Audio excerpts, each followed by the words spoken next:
ಪ್ರಜಾಧ್ವನಿ ಇದು ಪ್ರಜೆಗಳ ನಂಬಿಕೆಯ ಧ್ವನಿ.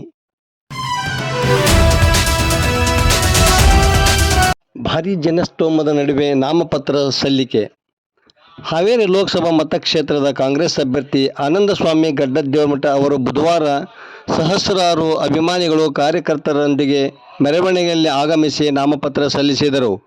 ಈ ಸಂದರ್ಭದಲ್ಲಿ ಸಚಿವರಾದ ಎಚ್.ಕೆ. ಪಾಟೀಲ, ಶಿವಾನಂದ ಪಾಟೀಲ,